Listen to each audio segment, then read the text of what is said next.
नमस्कार मित्रों, आप सभी लोगों का संसार मानस पर बहुत बहुत स्वागत है। जो लोग इस चैनल पर पहली बार आए हैं, इस चैनल को सब्सक्राइब करके हमारा सपोर्ट ज़रूर करें। इस चैनल पर आप सभी लोगों को धार्मिक गतिविधियों से जुड़ी हुई वीडियो समय समय से मिलती रहती है। आज नवरात्रि का तीसरा दिन है और आज का दिन माँ दुर्गा के तीसरे स्वरूप माँ चंद्रघंटा को समर्पित है। तो आज की वीडियो उन्हीं के ऊपर है। माँ चंद्रघंटा का स्वरूप कैसा है? अगर इनके स्वरूप की बात करें तो इनका स्वरूप बहुत ही अद्भुत और दिव्य है। माँ चंद्रघंटा के मस्तक पर घंटे के आकार का अर्धचंद्र स्थित है। इसी के कारण इन्हें माँ चंद्रघंटा का रूप कहा जाता है। माँ चंद्रघंटा के 10 हाथ हैं, जिनमें उन्होंने कमल, धनुष, बाण, कमंडल, तलवार, त्रिशूल, गदा आदि अपने हाथों में धारण करके रखे हुए हैं। माँ चंद्रघंटा की सवारी सिंह है, जो कि शक्ति और साहस का प्रतीक है। माँ चंद्रघंटा का रंग स्वर्णिम है और माता का मुख हमेशा प्रसन्नता से भरा हुआ दिखाई देता है। माँ चंद्रघंटा के मंत्र के बारे में अगर बात करें तो इनके मंत्र का जाप करने से बहुत ही जल्दी फल मिलता है।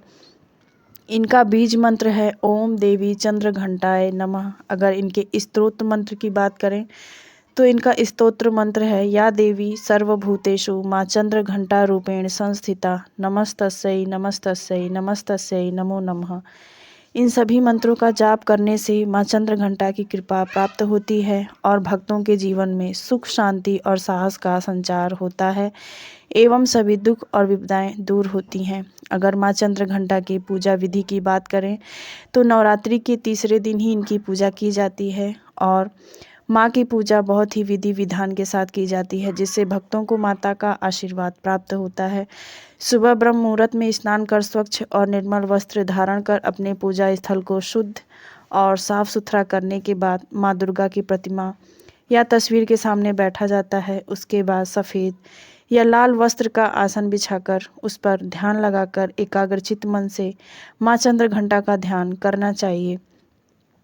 पूजा करने के स्थान पर एक तांबे या पीतल के कलश को स्थापित करें और कलश में जल, सुपारी, सिक्का, हल्दी, कुमकुम और अक्षत डालें। घी या तिल के तेल का प्रयोग करें। दीपक को प्रज्वलित कर दें। यह दीपक माँ चंद्रघंटा के प्रति श्रद्धा और आस्था को दर्शाता है। अब अपने हाथों को जोड़कर माँ चंद्रघंटा का आवाहन करें और उन्हें अपनी पूजा में उपस्थित होने के लिए प्रार्थना करें।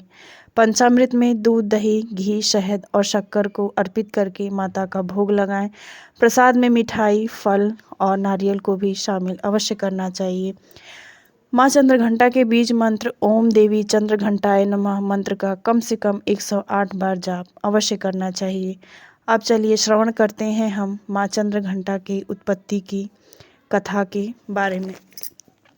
प्राचीन समय की बात है, जब माता पार्वती का शुभ विवाह भगवान शिव जी से होने वाला था। तब भगवान शिव जी अपनी बारात के साथ राजा हिमवान के द्वार पर पहुँचे। भगवान शिव जी की बारात में सम्मिलित सभी तरह के भूत, प्रेत, राक्षस शामिल थे।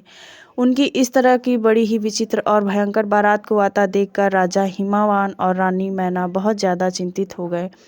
उन्होंने देखा कि विवाह के समय भगवान शिव जी का रूप बहुत ही ज़्यादा उग्र और भयंकर रूप था।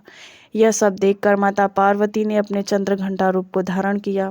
माता पार्वती के इस सौम्य रूप को देखकर भगवान शिव जी का उग्र भयंकर रूप शांत हो गया और वे अपने कमल नेत्र सज्जित हो गए। माँ चंद्रघंटा के इस रूप ने भगवान शिव जी के उग्र स्वभाव को पूरी तरह से शांत किया और उनके विवाह का माहौल बहुत ही सुखद और प्रसन्नता से परिपूर्ण हो गया। इस कथा से हमें यह सभी शिक्षा मिलती है कि अगर हम संयम और शांति से किसी भी समस्या को हल कर सकते हैं, माँ चंद्रघंटा की कृपा बनी रहने से भक्तजनों को अभय वर अर्थात डर से मुक्ति, चिंता और नकारात्मक शक्तियों से हमेशा के लिए छुटकारा मिलता है।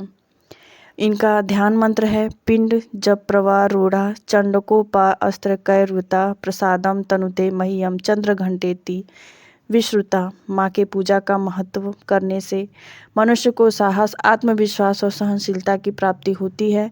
माँ का यह रूप उनके भक्तों को भय, चिंता और सभी बुरी शक्तियों से मुक्ति दिलाता है।